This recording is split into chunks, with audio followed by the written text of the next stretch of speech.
कर्ज लेने वाले परिवार केवल और केवल भारत में 11% हैं। जी हाँ, अब जरा उन डिबेट्स को सोचिए, उन चर्चाओं को सोचिए कि जो पूरे दिन ये बताते हैं कि रेपो रेट महंगा हो जाने से आपकी ईएमआई बढ़ जाएगी।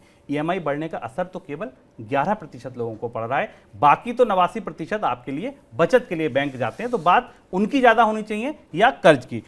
सर, ये जो आंकड़ा है कि 11% परिवार केवल कर्ज लेते हैं, अंशुमान सर आपसे मैं पहले पूछना चाहूंगा, ये 11% परिवार कर्ज लेते हैं, इस कर्ज के आंकड़े को अगर और खोल के पढ़ें तो क्या चीजें, क्या फैक्ट सामने आते हैं? शुभ, ये आंकड़ा और दूसरा बहुत महत्वपूर्ण तथ्य और जानकारी हमारे सामने लेके आता है। और जैसा शुभम ने संकेत किया कि हमारी ज़्यादातर चर्चाएं बैंकिंग से जुड़ी हुई चर्चाएं कर्ज के आसपास की चर्चाएं हैं कि भारत में कर्ज सस्ता होना चाहिए तो सब कुछ होना चाहिए, जबकि ये आंकड़ा बताता है कि भारत की बैंकिंग बुनियादी रूप से सेवर्स की बैंकिंग है। 64-65% लोग बैंक में जमा करते हैं। यानी अगर एक परिवार को आप माने तो उस परिवार ने, बहुत सारे ऐसे परिवार हैं जिन्हें बैंक जमा रखने लायक तो मानते पर कर्ज देने लायक नहीं मानते। वही बैंक उनका डिपॉजिट तो लेगा पर उन्हें कर्ज देने लायक नहीं मानेगा। और इसलिए आपको ये जो 11% का आंकड़ा दिखाई देता है, ये दिखता है कि इसमें बहुत सारे ऐसे परिवार हैं जो बैंक में कर्ज लेने लायक स्थिति में है ही नहीं, यानी वो बैंक की चौखट कर्ज के लिए पार नहीं कर सकते, जमा बैंक लेने के लिए उनके पास होगा। पर इस आंकड़े को जो हम भीतर से खोलते हैं शुभम, तो बहुत चौंकाने वाली जानकारी मिलती है। इस आंकड़े में हमें ये दिखाई देता है कि भारत में सबसे बड़ा हिस्सा एक्टिव लोन्स का। ये सवाल ये था, हमने ये पूछा मई से सितंबर के बीच अपने से सर्वे में कि किन लोगों के पास सक्रिय चलते हुए चालू कर्ज हैं, एक्टिव लोन्स हैं, क्योंकि उन्हीं से हम लोगों के डेट प्रोफाइल के कर्ज के बारे में जान सकते थे। 6% लोन इस आंकड़े में पर्सनल लोन है। और यह सबसे चिंताजनक और चौंकाने वाली बात है कि अधिकांश, सबसे बड़ा हिस्सा हम सोचते हैं हमारी होम लोन की ईएमआई, हमारी कार लोन की ईएमआई, हमारी एजुकेशन लोन की ईएमआई, जो किसी तरीके के प्रोडक्टिव लोन्स भी हो सकते हैं या जिनके जरिए आप अपने जीवन स्तर को बेहतर करते हैं। 6% हिस्सा पर्सनल लोन का, यानी लोग अपनी कंजम्पशन, खपत के लिए, अपनी जरूरतों के लिए लोन ले रहे हैं। और ये सबसे बड़ा हिस्सा जो आमतौर पर बाजार में सामान्य कर्ज से महंगा कर्ज होता।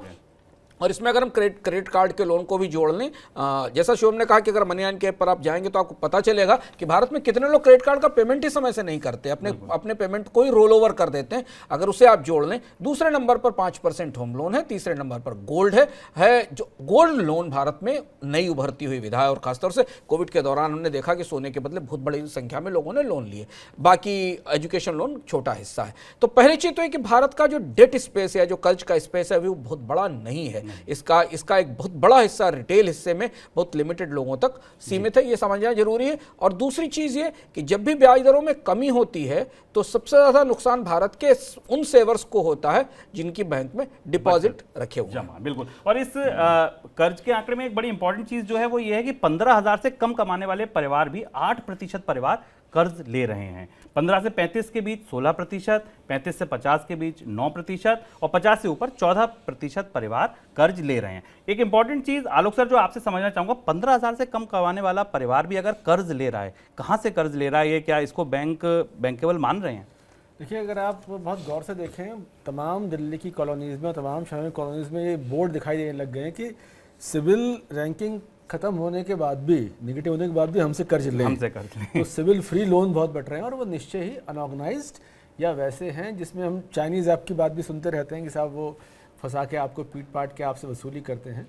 तो मेरा कहने का मतलब ये है कि भारत इतनी बड़ी अर्थव्यवस्था है कि अगर आपको कर्ज की ज़रूरत है तो वसूली वाले पहलवान आपसे कर्ज दे के कर्ज वसूली कर लेंगे। तो मोटे तौर पे अगर आप देखें, आपने एक बात कही थी कि बैंक सबसे ज़्यादा कर्ज उन लोगों को दे रहा है जिनको कर्ज की ज़रूरत नहीं है। जैसे दिन में 3 कॉल मेरे पास आते हैं, कार का लोन ले लीजिए, मुझे नहीं चाहिए।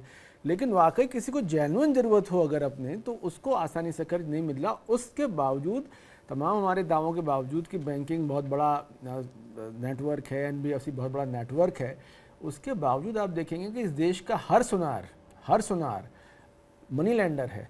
बावजूद इसके कि 2 बड़ी कंपनियां मनप्पुरम और मुथूट गोल्ड लोन में है, लेकिन हर सुनार एक तरह से वो अनऑर्गेनाइज सेक्टर का, बहुत वो रिक्शे वाला भी जाए तो उसको लोन मिल जाए क्योंकि वो फिजिकल एक अपनी वाइफ का गोल्ड उसको दे रहा है। तो उनके रेट्स भी बहुत ज़्यादा हैं। तो मुझे ऐसा लगता है कि 15,000 वाले के पास भी थोड़ा बहुत ऐसी चीज़ देने के लिए होती है, लेकिन उसका रेट बहुत ज़्यादा है। अभी माइक्रो फाइनेंस के जरिए, किसी और व्यवस्था के जरिए, इस तरह की व्यवस्था उनके लिए भी हो कि भाई उनको भी उसी रेट पे लोन मिले जिस पे आपको उनको मिलता है, लेकिन अभी बहुत ज़्यादा पे कर रहे हैं वो, लेकिन लोन अवेलेबल है। लोन अवेलेबल है, लोन क्योंकि available है। लोन देने वाला आश्वस्त है कि मैं ठोक के, पीट के, मार के, धमका के इसे वसूल लाऊंगा। और इतना लाऊंगा। बड़ा मार्केट है कि चाइनीज एप्लीकेशन वाले यहाँ के चार्ट अकाउंटेंट के सहयोग से ऐसा प्लान कर रहे हैं कि धरपकड़ उनकी हुई है, बिल्कुल। तो वो डिमांड है उस तरह की। बिल्कुल, तो कर्ज का ये आंकड़ा इसलिए ज्यादा चौंकाने वाला है, जैसा अंशुमान जी ने कहा कि 11% कर्ज ले रहे हैं, ये तो एक बात है, लेकिन उसमें भी पर्सनल लोन लेने वाले लोग सबसे ज्यादा हैं, जो सबसे खराब तरह का लोन माना जाता है, सबसे महंगा लोन माना जाता है।